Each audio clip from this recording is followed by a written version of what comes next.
Salam alaikum et bienvenue de nouveau dans votre chaîne Prépa et Pays et votre page Prépa Plus où vous trouverez toujours le plus, Inch'Allah.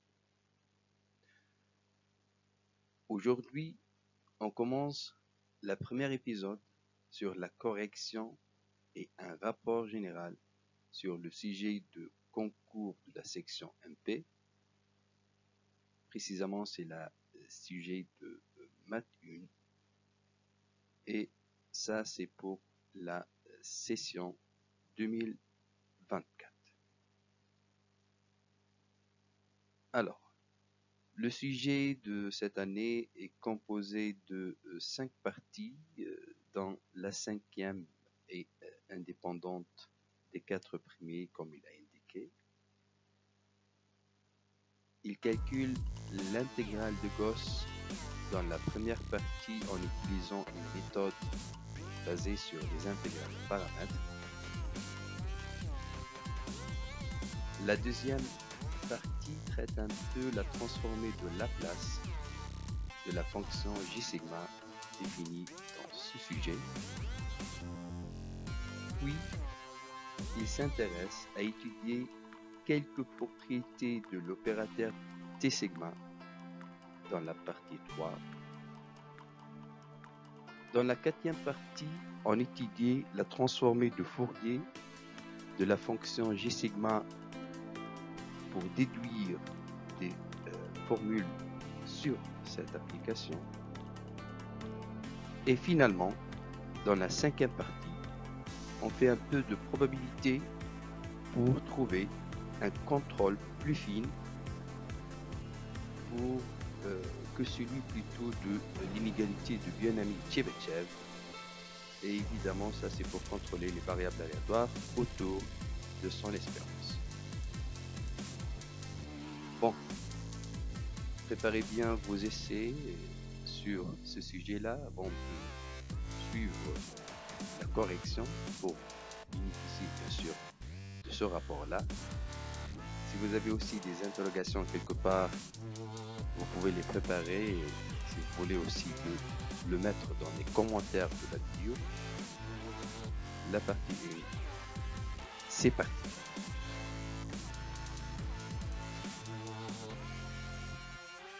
Alors, on commence la première question. Il vous demande ici de montrer que pour tout x appartient à R, on a égalité entre ces deux intégrales. L'idée ici, je pense qu'elle est simple, que on peut utiliser un changement de variable, c'est-à-dire de remplacer t par x tangent θ et tout découle. Ça, c'est l'expression de la dérivée. Bon, il faut tout simplement justifier que ce changement est valable et celle-ci nécessite que le x soit différent de 0. Donc, c'est pour cela qu'on va faire, si vous voulez, cette petite discussion. Si x égale à 0, on a l'égalité découle et ça, c'est le cas évident, les deux sont nuls. Si x différent de 0, c'est ici où on peut utiliser notre changement de variable, t est égal x tangent θ, et évidemment, l'égalité découle directement. Bon, vous remarquez bien ici qu'on n'a rien vérifié sur ce changement de variable parce qu'on a utilisé une fonction usuelle. Et vous savez, dans votre cours, qu'en utilisant un changement de variable avec une fonction usuelle, donc rien à vérifier de côté régularité ou monotonie, toutes ces choses-là. Bon, dans le rapport de concours pour cette question, on a remarqué que cette question est traitée par presque tous les candidats, mais d'une façon partielle, parce que rarement qu'on trouve un étudiant qui discute le cas x égale à 0 ou x différent de 0.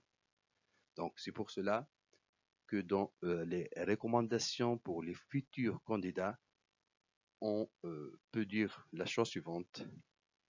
Méfiez-vous et avant d'étudier un changement de variable, s'il vous plaît, vous devrez très bien vérifier que cet changement est bien défini.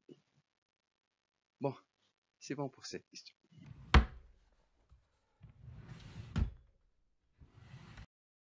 On vous donne maintenant la fonction h définie sur R par cette expression.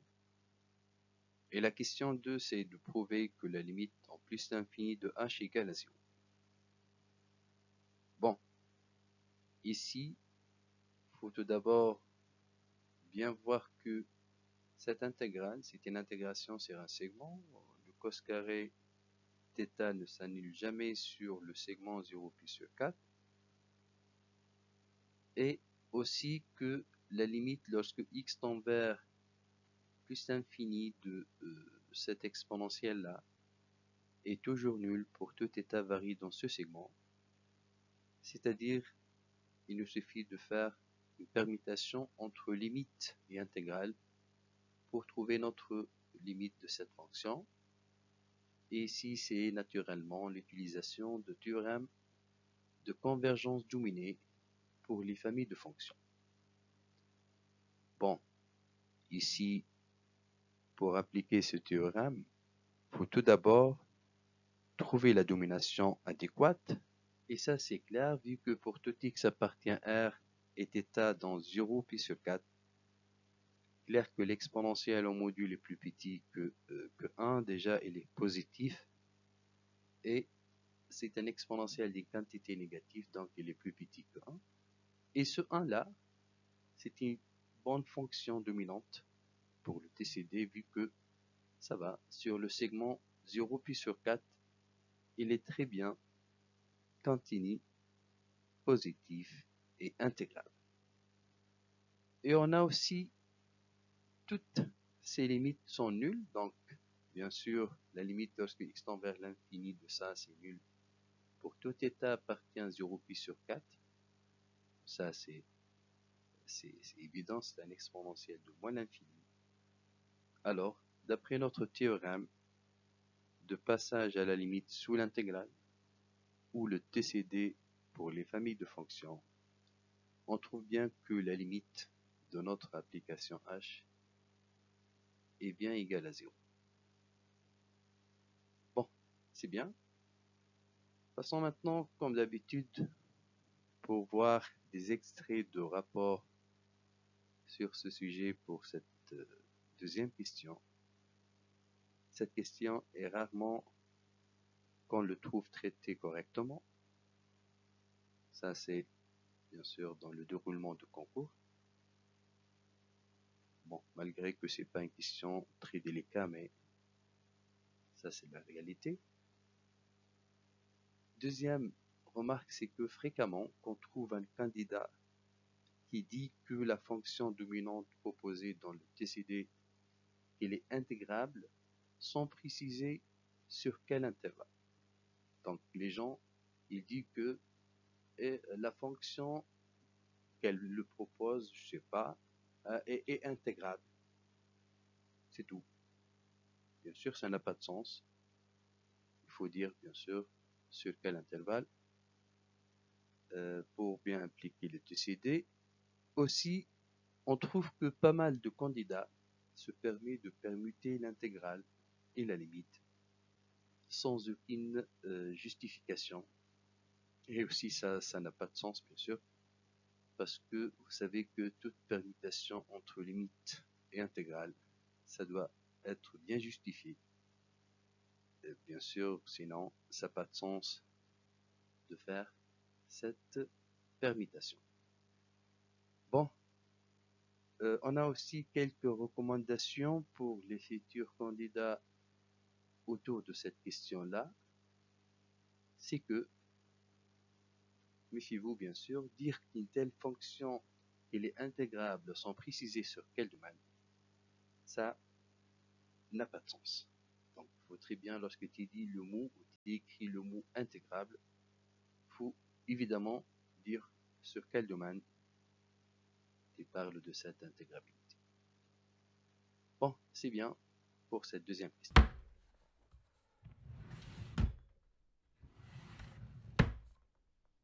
On arrive maintenant à la troisième question pour justifier que h est de classe 1.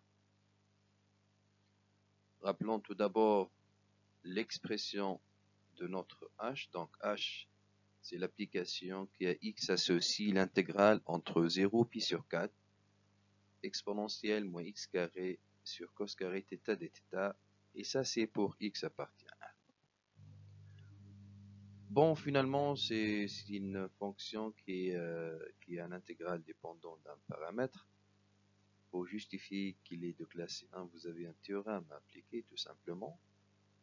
Et vous savez que lorsqu'on travaille sur un intervalle borné, il faut penser tout d'abord si en fait ce domaine d'intégration est un segment, parce que ça va simplifier le travail et on n'a pas besoin de bien sûr vérifier le HD ou le HD local.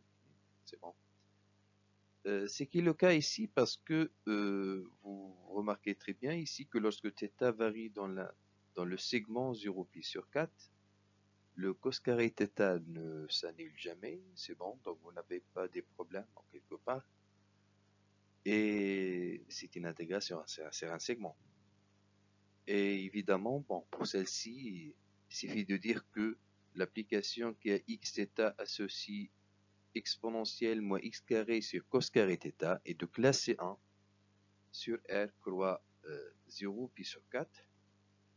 Et c'est une condition suffisante pour conclure que H est de classe 1. Bon, n'oubliez pas qu'il y a une condition ou une hypothèse plus faible, donc on peut bien sûr le faire pour arriver à montrer que H est de classe 1, c'est le fait que l'application est continue donc sur R croix ce segment-là, la dérivée par rapport à X existe et bien sûr elle est continue aussi par rapport aux deux variables sur R croix 0 pi sur 4. Sinon, bien sûr, si tu vois qu'elle est de classe 1, c'est une condition suffisante qui donne bien ce que tu veux. Donc, d'après le théorème de dérivation d'une intégrale dépendante d'un paramètre, dans le cas où l'intervalle d'intégration est un segment, on voit que h est de classe 1 et que la dérivée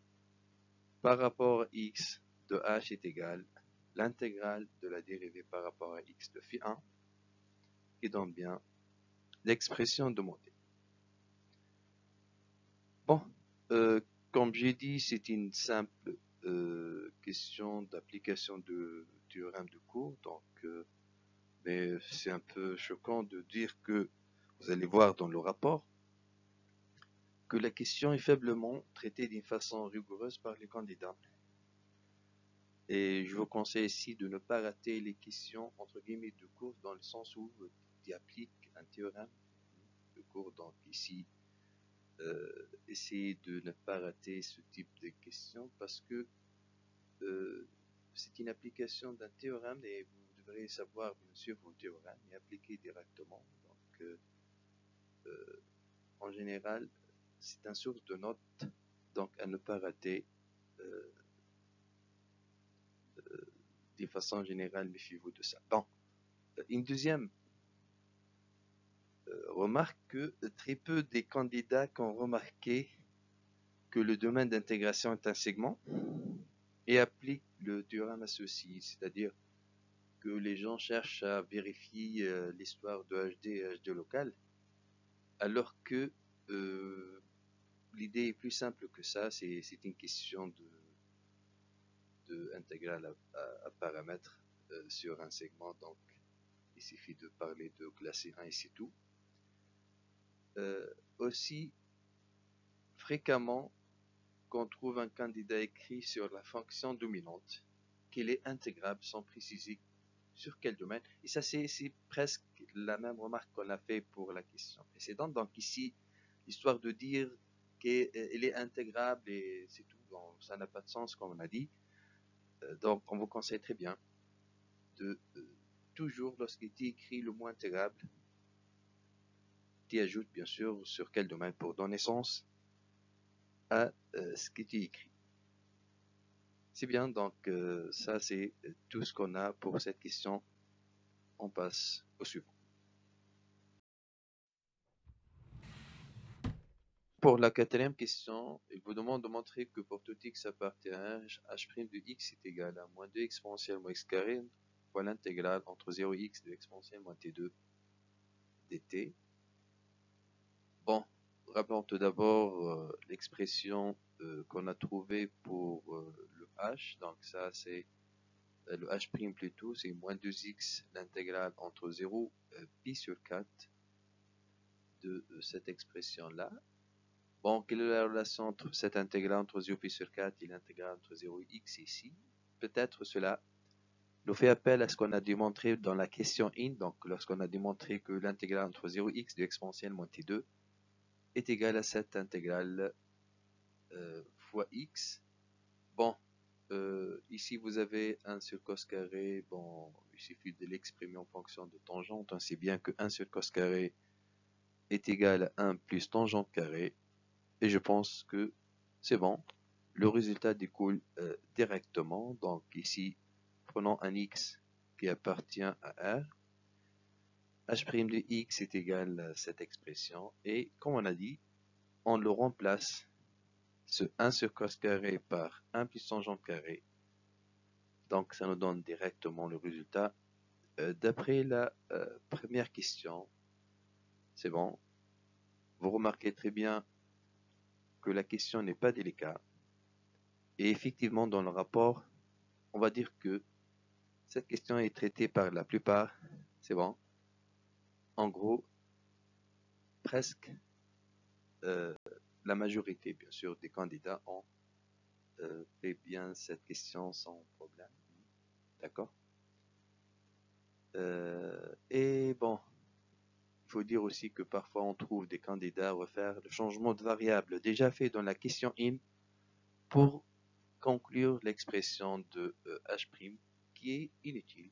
C'est un perte de temps. N'oubliez pas que dans le concours, vous avez besoin de toute minute et même toute seconde pour l'exploiter, bien sûr, et faire le maximum.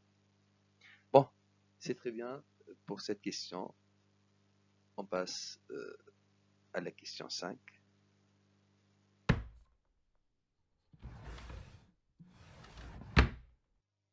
La cinquième question maintenant, il te demande d'expliciter le h. Bon, n'oubliez pas qu'on a arrivé à trouver l'expression de h' pour x appartient à 1. Et ça, c'est de la forme une fonction fois sa dérivée. Bien sûr, ça, c'est la primitive de exponentielle moins t carré. Donc, sa dérivée, c'est exponentielle moins x carré. C'est-à-dire, c'est de la forme moins 2 f fois f'. Donc, 2f fois f', c'est la dérivée de f au carré. C'est que quoi? C'est que le h, c'est égal à, bien sûr, moins ce carré-là, plus une constante. Bien sûr, on a infinité des primitives pour ça. Ce constante-là, comment on le détermine? Il suffit de, je sais pas, par exemple, pour l'expression originale de h, calculer l'image en 0. Il est simple de voir que cette image en 0, c'est ni autre que l'intégrale entre 0 et pi sur 4 de 1, c'est-à-dire c'est égal à pi sur 4. Et cette image en 0, avec bien sûr ici on le remplace donc ce x par 0, te donne bien que le c, c'est ni autre que ce pi sur 4, c'est-à-dire h de x est égal pi sur 4 moins l'intégrale entre 0 et x de exponentielle moins t carré de t au carré, quel que soit x appartient à R. Bon, ça c'est votre cinquième question. Donc la correction, je pense que vous remarquez que on n'a pas une grande difficulté, mais malgré ça, cette question est très faiblement traitée rigoureusement par les candidats. C'est un peu choquant. Bon, la question n'est pas délicate vraiment, mais les gens peut-être ils ont un petit problème dans les dérivés des primitives. Donc je sais pas, donc que les gens, la plupart, n'ont pas remarqué que c'est une dérivée d'un carré, d'accord? Donc il faut faire attention à ce type de questions dorénavant. Aussi, dans pas mal des copies, le candidat oublie d'ajouter la constante à la primitive, c'est-à-dire et dire que h de x est égal à moins 2 le carré de l'intégrale entre 0 et x de exponentielle moins t2, et oublie de dire plus c1, d'accord?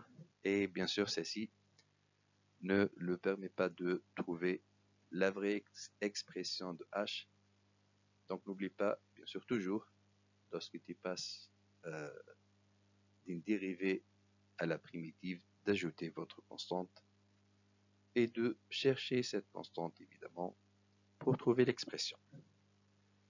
Bon, c'est tout ce qu'on a pour cette cinquième question.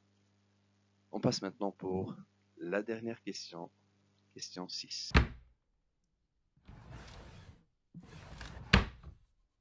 Arrivons finalement à la dernière question de la partie 1, pour justifier que l'intégrale de moins t carré sur 0 l'infini est convergente et qu'il vaut bien sûr racine de pi sur 2.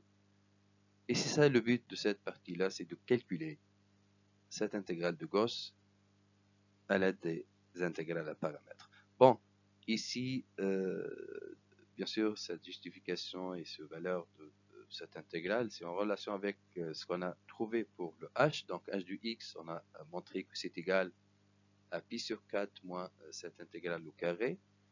Et évidemment, cette intégrale de 0 à l'infini, c'est autre que la passage à la limite lorsque x tend vers l'infini de ça. Et on parle bien d'une fonction qui est positive. Donc, pour montrer la convergence de l'intégrale, il suffit de montrer que la limite à l'infini existe et finie. Et bien évidemment, cela, c'est presque, c'est-à-dire, toutes les outils sont prêts parce que le fait que h admet une limite en plus infinie, c'est une condition suffisante et c'est très bien sûr, prouvé dans la question 1. On a montré que h est de limite nulle en plus d'infini. C'est bon, donc en remarquant que cette fonction est continue et positive et la limite de ce carré-là, bien sûr, existe bien, c'est que la limite lui-même existe et ça donne la convergence et la valeur. Bon, sinon, on peut commencer par vérifier que cette intégrale est convergente. Bon, vous avez deux chemins, on peut commencer par ça, donc c'est une question de continuité et de, par exemple, bien sûr, continuité sur le fermé 0 l'infini pour dire qu'on n'a pas de problème, bien sûr, en 0, il suffit de justifier en plus infini qu'il est négligeable par rapport à 1 sur t carré, c'est bon, qui donne bien que l'intégrale est convergente. Et pour calculer la valeur, comme on a dit, c'est une question de exprimer des choses en fonction de h, ok? Comme h est de limite nulle en plus l'infini, on trouve très bien que quoi? Que i au carré est égal à pi sur 4. C'est bon, donc ça c'est d'après l'expression qu'on l'a rappelé déjà pour h et pour l'intégrale entre 0 et x de exponentielle moins t au carré. Bon, maintenant i au carré est égal à pi sur 4. Pour déduire la valeur de i, il suffit de remarquer que i, qui est cette intégrale d'une fonction positive, il est en fait positif. Et celle-ci nous permettra très bien de dire que i égale racine de pi sur 2. C'est bon. Comme j'ai dit ici, vous avez le choix pour la convergence de l'intégrale, que ce soit de le vérifier comme on l'a écrit ici. Sinon, il suffit de dire que l'application est positive, ok, et que la limite lorsque x tend vers l'infini, d'après l'expression de h, cette limite existe, c'est bon, c'est que l'intégrale est convergente et on trouve bien sa valeur. Bon, c'est bien pour cette question. Passons un peu pour voir quelques remarques dans le rapport de concours. Bon, primo, on a remarqué que la plupart ont traité juste la première partie de la question et pas mal parmi eux ne parlent pas de la continuité par morceau qui est nécessaire pour l'intégrabilité. Ok, c'est-à-dire les gens passent directement à dire que je sais pas, l'exponentielle moins t2 est négligeable devant 1 sur t au carré. C'est bon, donc on a bien que l'intégrale est convergente, alors que le tâche de continuité ou continuité par morceau, il est nécessaire pour, euh, pour dire par exemple que on n'a pas un problème en zéro, c'est-à-dire lorsque tu fais zéro fermé plus infini, donc tu as résolu implicitement s'il y a un problème d'intégrabilité en zéro, tu dit que non, donc c'est bon, il suffit de vérifier en plus infini. Donc ici, n'oublie pas toujours, lorsque tu traites un problème d'intégrabilité d'une telle fonction, de commencer par la continuité ou la continuité par morceau, et après, bien sûr, tu passes pour le comparer avec une intégrale de Riemann ou une autre méthode. Ça dépend pour chaque question. Aussi, c'est que pour ceux qui ont traité la deuxième partie, c'est-à-dire après avoir justifié que l'intégrale est convergente, pour conclure la valeur de cette intégrale-là, la plupart oublient de parler de signe de l'intégrale pour justifier le choix positif. C'est-à-dire, lorsque tu arrives à i carré égale pi sur 4, c'est presque rarement qu'on trouve les gens disent que or i est positif pour conclure la valeur de i. Et bon, il faut dire que on a très bien remarqué que la plupart des étudiants ont des problèmes sur l'histoire des signes. Et ça, bon, ça c'est juste un exemple parmi beaucoup des questions où on a trouvé ce problème-là. Donc, il faut très bien dire ici que le signe de i est positif pour déduire la valeur de cette intégrale de Gauss. Bon, c'est tout ce qu'on a pour cette question et pour cette partie 1. J'espère que ça a été clair pour vous. On passe pour la conclusion. Alors, merci bien pour le suivi et faites bien attention à nos remarques qu'on a dit bien sûr dans le rapport.